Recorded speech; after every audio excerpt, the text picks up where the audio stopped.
10 கால அதிமுக ஆட்சியில் தமிழ்நாட்டுடைய நிர்வாகம் சீரடைஞ்சு வளர்ச்சி முடக்கப்பட்டு நம்ம மாநிலமே படு பாதாளத்திற்கு தள்ளப்பட்டதை நீங்கள் எல்லாம் நன்கு அறிவீர்கள், மறந்திருக்க மாட்டீங்க. அதுவும் அதிமுகவோட கடைசி 4 ஆண்டு காலத்தில் நடந்த சிலதை மட்டும் சுருக்கமா உங்களுக்கு நினைவுபடுத்த விரும்புகிறேன்.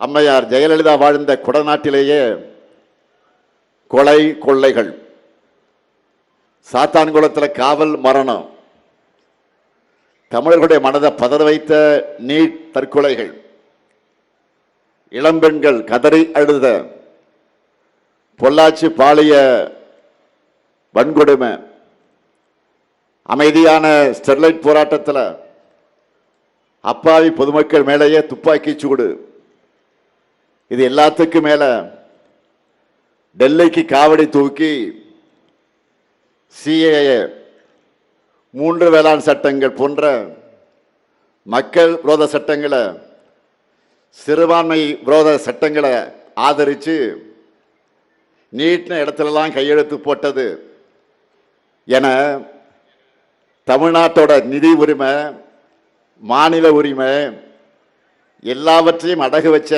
அந்த பிளாஷ்பேக்கை நினைச்சால இன்றைக்கும் மக்கள் பீதி அடைவாங்க. அப்படிப்பட்ட கேவலமான ஆட்சியில் இருந்து உங்களுடைய ஆதரவோட தமிழ்நாட்டை மீட்டெடுத்து புதிய விடியலை தந்து கடந்த 5 ஆண்டுகளில் இந்தியாவிலேயே நம்பர் 1 மாநிலமாக தமிழ்நாட்டை இன்றைக்கு நாம் உயர்த்தி இருக்கிறோம். ஏன் இந்தியாவிற்கே வழிகாட்டுகிற ஆட்சியாக நடத்தி கொண்டிருக்கிறோம்.